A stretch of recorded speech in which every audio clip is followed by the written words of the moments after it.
Hello and welcome to the 12th episode in Season 3 of House, the Shared Living podcast. I'm Dan Smith from Resi Consultancy. I'm Sarah Canning from the Property Marketing Strategists. And I'm Deanie Lee from the Property Marketing Strategists. And now a very quick word from our sponsor. This episode of Housed, the Shared Living podcast, is brought to you by the E-Word, digital experts in driving leads and putting people in your places. We're delighted to have the E-Word as sponsors of this season. You know, the service and the insights and reports they provided to the sector over the course of the last year or two have been really useful for us as consultants, but also for the sector as a whole. So if you need help with your digital marketing, they are the team to go to. Also, a huge thanks to Dan and the team at My Student Halls who are sponsoring this season. More from them a little bit later on. Later in this episode, we'll also be hearing from Bhavini from Howard Kennedy. She'll be answering your questions about the Building Safety Act. Do stick around until the end. I know it is a really controversial topic at the moment, and there are a lot of delays that are happening because of the Building Safety Act. It's there for good reason, as Bhavini will attest, but there are certainly ways that delays can be mitigated. So do stick around and have a listen to that segment from Howard Kennedy later on. Thanks ever so much for sending in your questions for Bhavini. Sarah, Deanie, we have been brainstorming some ideas for affordability, haven't we? And Sarah, I know that after a Channel 5 documentary that you've watched, and you know, fair play for admitting to watching Channel 5, but you've got a few ideas. Well, first of all, not only was it on Channel 5, but it wasn't even a documentary, Dan. It was a rom-com. So yeah, this is, you know, we've come to episode 12 and we've got to think of things to talk about. So this is my inspiration. There's a Channel 5 series. It's really lovely, actually. It's called the Flatshare. It's a bit of a rom-com, but over a series, but it could have been a movie. But it was lovely. It was heartwarming. I recommend you all watch it. Well, I have seen it, but I've seen it on the underground. I've seen a tube thing for it. That's where I saw it. It's yeah. Okay, cool. There we go. So we all have to get our inspiration from somewhere. So there we go. But it's a really lovely rom-com, and it's based on the fact that there's a guy called Leon who rents a flat, a one-bedroom flat, and I'm not going to spoil why he needs extra money, but he needs extra money. He works in a hospice on the night shift, so he needs to sleep in the day, and he came up with the idea to sublet his room out during the daytime, basically, during the nighttime. So he rents it out to a girl, and she sleeps there at night, changes the beds. He then comes in the morning and sleeps during the daytime, changes the sheets before he goes to work, and this continues. They never meet each other, or do they? But yeah, they're sharing the rent basically, and all of the resources in it, and they communicate via post-it note. So they have this kind of narrative going on to communicate with each other, you know, who's bought the milk, who's bought the loo roll, etc., etc.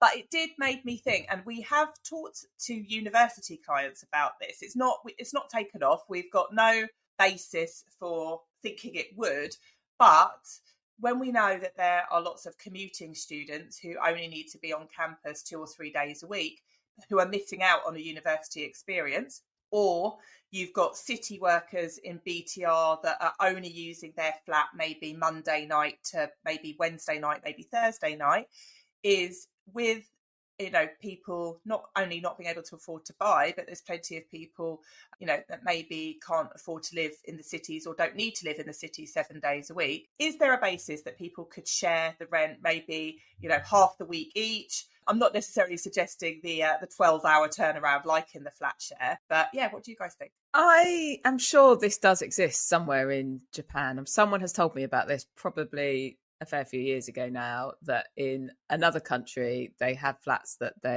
for people who are working night shifts, so that actually people come in and come out. So in that scenario, it works. But absolutely agree. Why have we got empty buildings when people could be using them? And we do need that flexibility. We know people live flexibly. So yeah, I think it's a great idea. However it works for the many different ways people live their lives, ultimately. I think it's not just Japan. I've seen this in India, and in particular, I've seen it, and I've read stories about Uber drivers in particular, sharing, you know, 2 separate drivers sharing the same bed effectively, or room within a hostel or a co-living space. I think this is probably also endemic in the UK as well. I would say that there are certainly people that are doing that, but within PBSA, yeah, I think the relevant possibility would be that sort of Monday to Friday and then the weekend split. And I thought that's what the student hotel were going to be offering in some way, shape, or form. And maybe it is. Maybe the prices for the sort of hospitality side and the nightly rates will allow a student to book Monday to Friday and then leave the weekend free for the sort of weekend travelers. Maybe that is something that happens. I'd be certainly interested to see how the social hub they are now managing that. But I think it's a possibility in certain locations where that weekend demand is so strong, whether it's for stag groups, hen groups, corporate groups, whatever it might be. I think there's definitely an opportunity there. And we do have to consider all options, I think, when we're looking at how to generate maximum revenue for the property. Like, we've got to really sweat these assets now. So if that works, then great. But I think it'd be a brave company that tries it, other than someone like the Social Hub, who are already set up to do that from a planning permission and also a systems perspective. Because I guess the difference between what the Social Hub are doing and kind of my vision for it really is that if you're sharing a room over a week, maybe with one other person, maybe one person is there Monday, Tuesday, Wednesday, maybe one person's there Thursday, Friday, Saturday, is that they could leave their stuff there. You know, it's not like a hotel. It still would feel like their home. They could leave their stuff there. Maybe they need an extra wardrobe in the room, you know, some kind of additional storage, you know, maybe it can be locked. Maybe you need to add servicing. So maybe that changing of the bed and towels becomes part of the service, really, between it. But I think the key is what Deanie said. It can only work for places that have void rooms. You know, there's no point making your life more complicated if people are willing to pay for, you know, a 6-month tenancy or a 51-week tenancy, etc. But for rooms that are empty and there is a demand, and you could advertise it on a nightly rate and, you know, and offer it that way, surely it's worth a shot. Because if it's in PBSA, for example, the stipulation that you have to be a full-time student, you know, these potentially are full-time students. It's just they only need to be on campus certain days a week. I guess the thing that we've always got pushback on when we have discussed this with people is around the cost and resources and, I guess, hassle of cleaning ultimately. And I think that is the pushback that we always get, is like it's not affordable to do that changeover and I so set it at the same rate, which I that's not my area of expertise, so I don't know. But it kind of feels that actually this is where we've got to push the boundaries. Instead of just saying, oh, it doesn't work, actually, can it work? How can it work? How do we make it more affordable? How do there's the easy hotels, which have always had a system by which you do quite a lot of the stripping of beds, the cleaning, the basic stuff, so that all a cleaner needs to go and do is clean. That reduces the time. Is there ways that we have to give ownership, I guess, to the residents to make sure that we reduce the amount of cleaning that we need to do? And I think all of this has to ladder up to, is it going to lead to more affordable rooms? Is it going to fill student accommodation assets? And I think that's where we do need to think outside the box here. All of these options that we're trying to consider at the moment, it's very difficult to build affordable. So something else which kind of is linked is that sort of subscription model. Like, how can we have a basic proposition? You have your room, you have your communal spaces or whatever else it might be. How do we have a basic model like that and then allow for add-ons without creating this kind of two-tier, I suppose, class system within each PBSA or BTR or co-living property?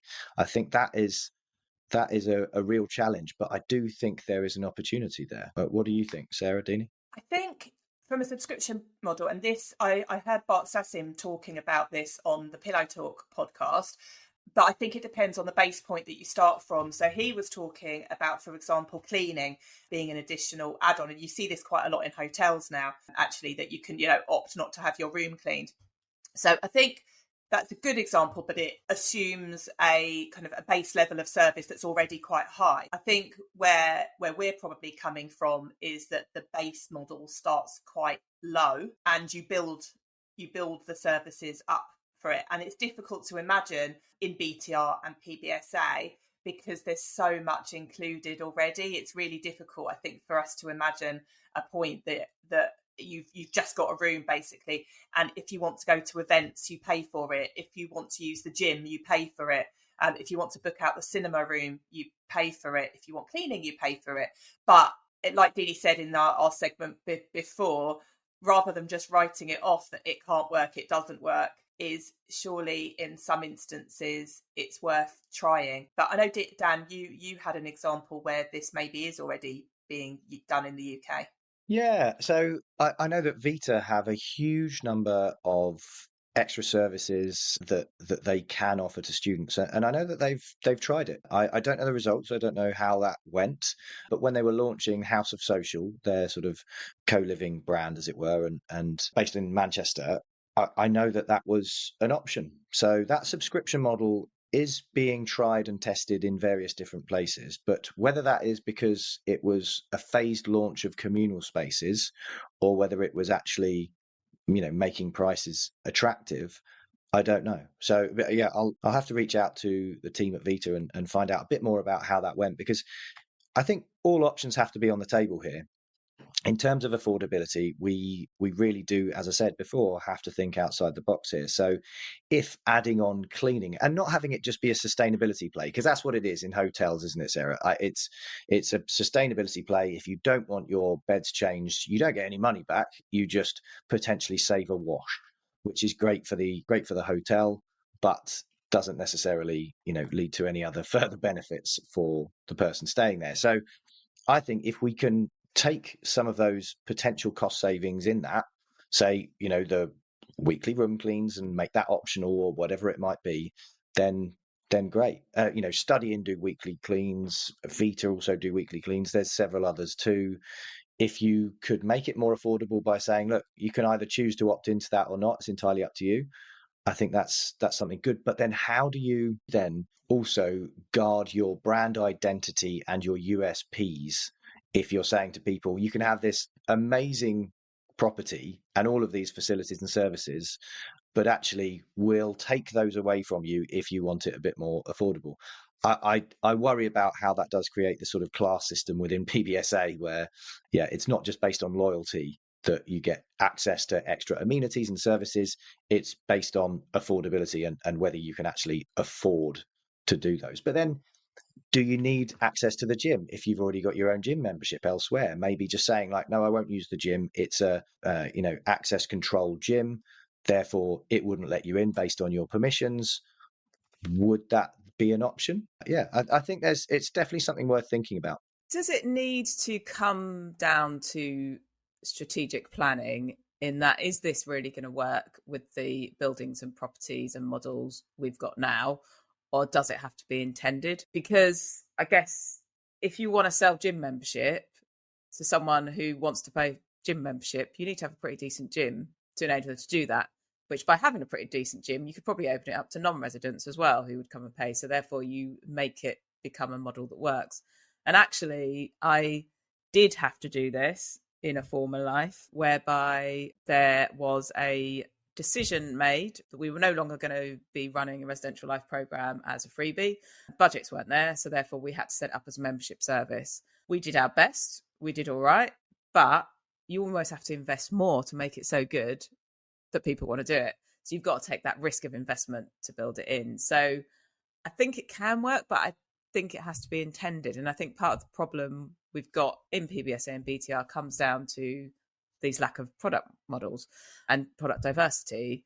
And at a base level, really, all the rooms are the same. So, and you're really playing around the edges when you're talking about a gym that is sometimes not a fully properly equipped gym that you can access and do everything that you want to do in, or an events program that some are run brilliantly, some are maybe not run so brilliantly, and it's a couple of pizzas and a couple of hot chocolates, which isn't going to be something he's going to pay for.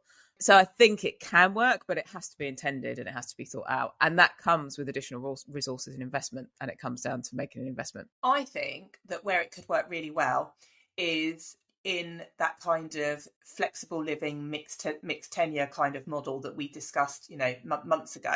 So, for example, if you had like a complex with a central reception, maybe for a BTR, a PBSA and a co-living and a later living scheme, with like one set of communal facilities, for example, that's quite easy to opt in and out of if it's not in your building, you know. And it could be in that instance that you have one gym and you can opt in or you can opt out, that maybe you pay for a co-working space, a desk, you know, if you want it, that maybe if you want your parcels delivered to reception on a kind of concierge basis, you pay for that. So I think you're probably right, Deanie. Maybe it doesn't work in existing buildings, but I think it could work if you want to diversify your target audience and your price point, is that you could leverage off one building. It doesn't even have to be a complex. It could just be one building that you've already got that's close to another building.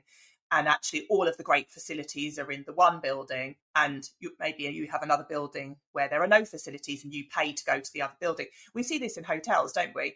You know, that actually your hotel might not have a gym or a swimming pool, but you can go to the one next door that does. So I think that just comes down to, you know, that could be a really great solution to diversifying price point without completely changing your model or your brand, as you said before, Dan. So if you are offering a subscription model in some way, shape or form for services or amenities, or you are splitting your weeks and weekends or something, do please get in touch. We'd love to know how that's going. And if you'd like more information, do reach out to us as well. We're happy to have a look at helping out with certain projects like that that's going to drive some more affordability in the sector. Let's take a quick break and hear from our sponsor. Season 3 of Housed, sponsored by mystudenthalls.com. Let's find your place. Thanks again so much to Dan and the team at My Student Halls for supporting us for a second season in an era where everybody is moaning about the power of some marketplaces and agents. And this year, more than ever, I am seeing that some of these marketplaces have a huge amount of power over the commission that is being paid. My Student Halls do offer the antidote to that, where you know exactly how much you'll be paying. It is not commission-based, it is a listing fee.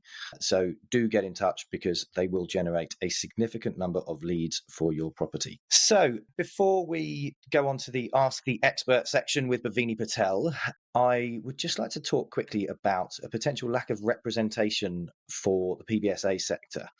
So this was late last week, and about 5 operators reached out to me after a consultation with Unipol to say, we don't feel like we are being adequately represented within the policy changes of the Renters' Rights Bill. So Unipol are obviously the body behind ANOC, the code for PBSA operators. I would recommend every single operator to be with ANOC anyway, but it looks like that's going to be mandated by the Renters' Rights Bill. So these operators reached out and said, we have no one coordinated voice for the PBSA sector within government for lobbying or anything like that.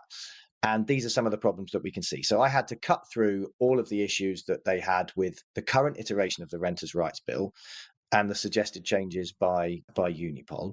Now, some of these were, relatively small problems, and some of them were sort of potential misunderstandings as well. But there are still some fundamental problems. But it just threw up the challenge to me that Unipol is not the body that represents PBSA.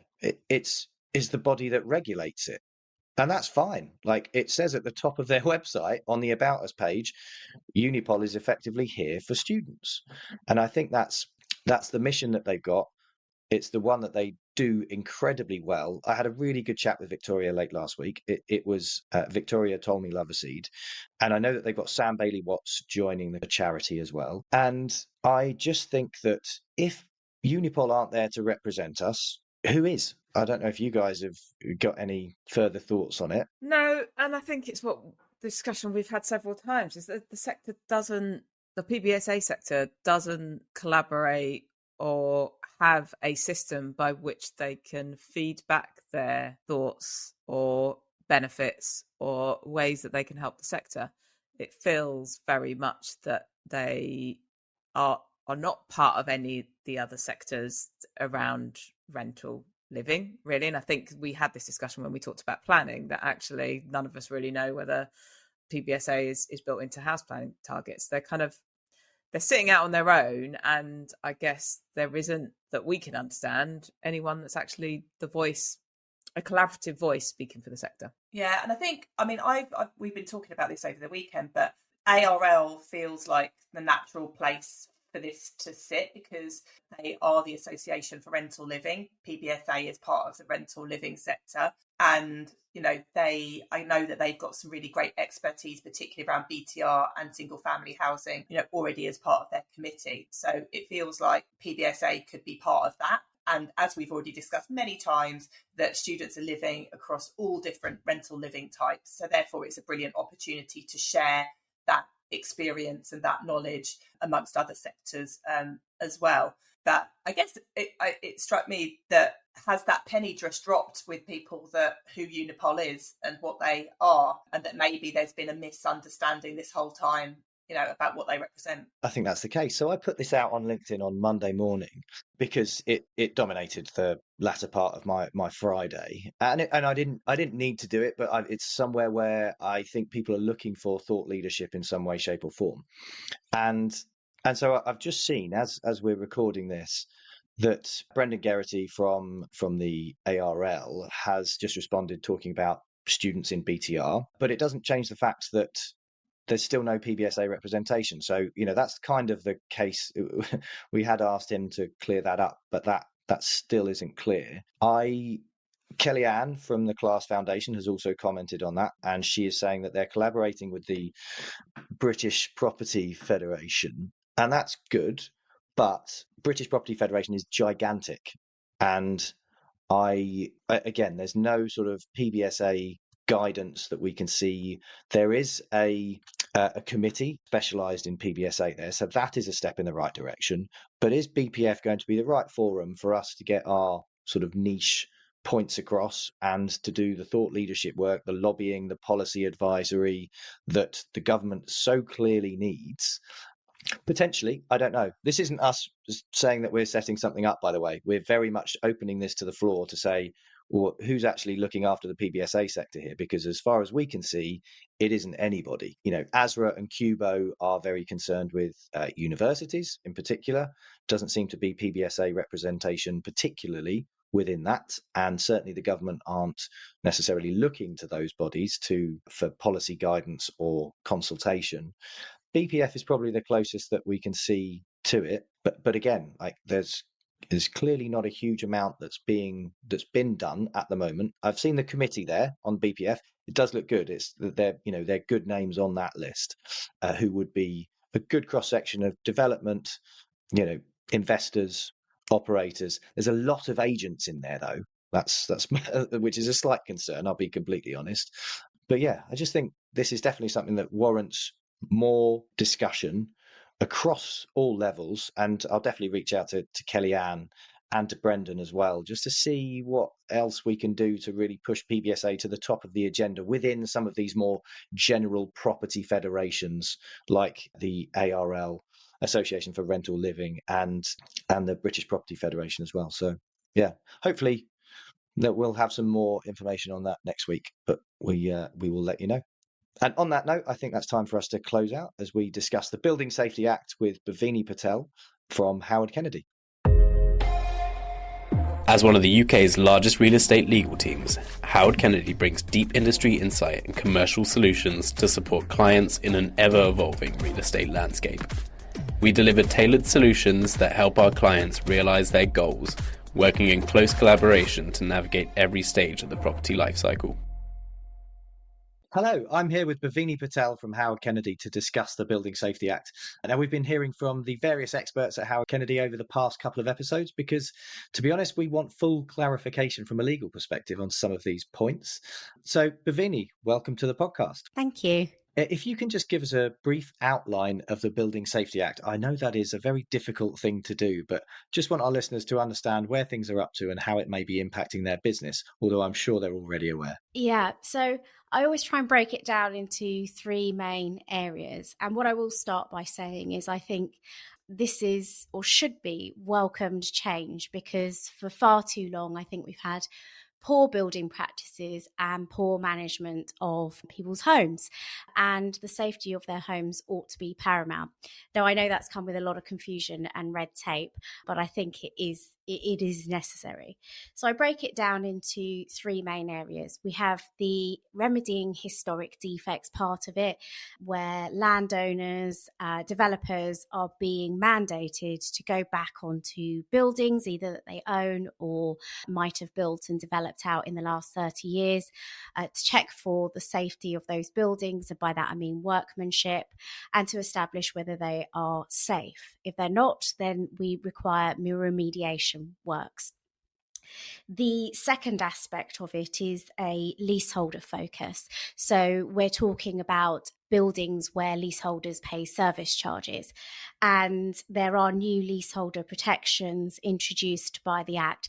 This is probably the most confusing part of the Act because it was introduced very late on. We've already had reforms. But essentially, every leaseholder is thought to be presumed to be protected from costs of remediating historic defects. Huge amounts of confusion has slowed down the conveyancing process in this area. But again, my view is the people who built these defective buildings and unsafe buildings ought to pay for them, and innocent leaseholders should be protected. The other area that the building safety touches on is construction of new higher risk buildings. We have a completely new and better regulated framework for doing this. So we have the interplay of what's known as the three gateways. So that's bringing fire protection into planning at the outset. That's gateway 1. Gateway 2, we have a new regime for building control brought through the building safety regulator.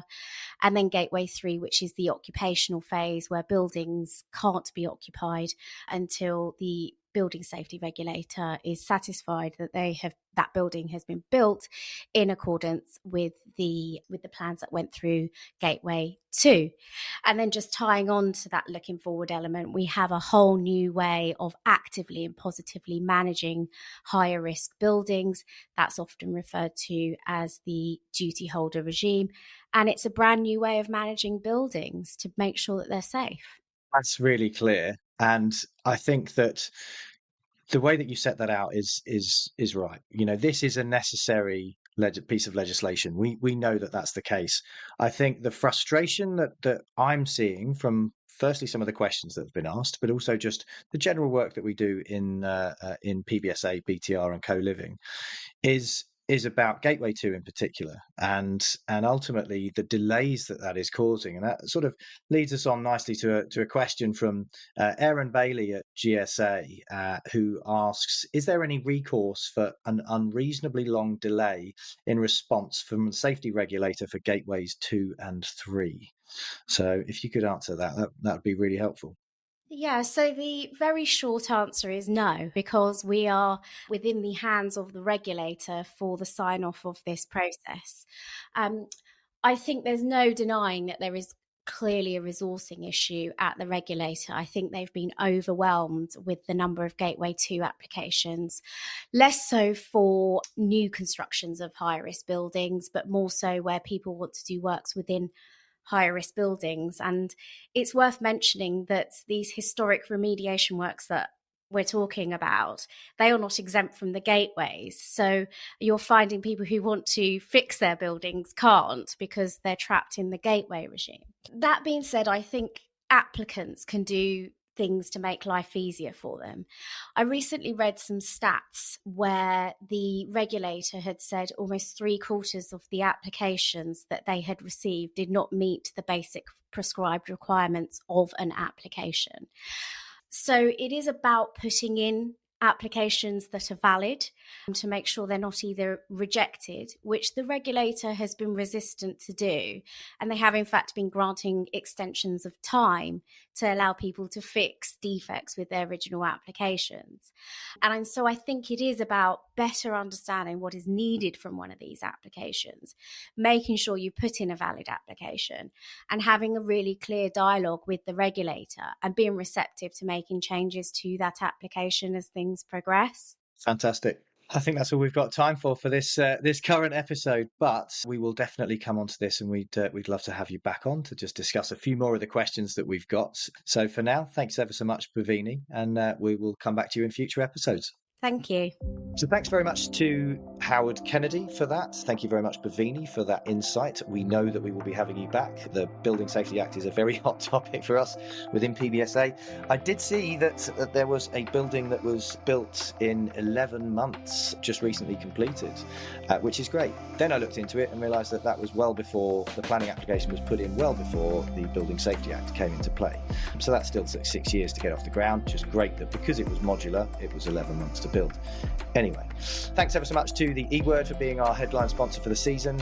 Your support is really appreciated. And of course, thanks to our friends at My Student Halls for joining us as a sponsor once again. We're going to take a couple of weeks off now from recording House so we can juggle the Easter school holidays, bank holidays, client work, and a cheeky ski trip as well.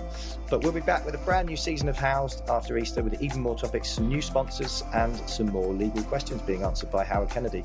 So have a fantastic couple of weeks without us, and we'll see you again for season 4 on April the 25th. If you do miss us, though, you can always listen to some of our previous episodes over the past 3 seasons. And as ever, if you have any hot topics or ideas of what you want us to cover in season 4, get in touch at hello@housepodcast.com.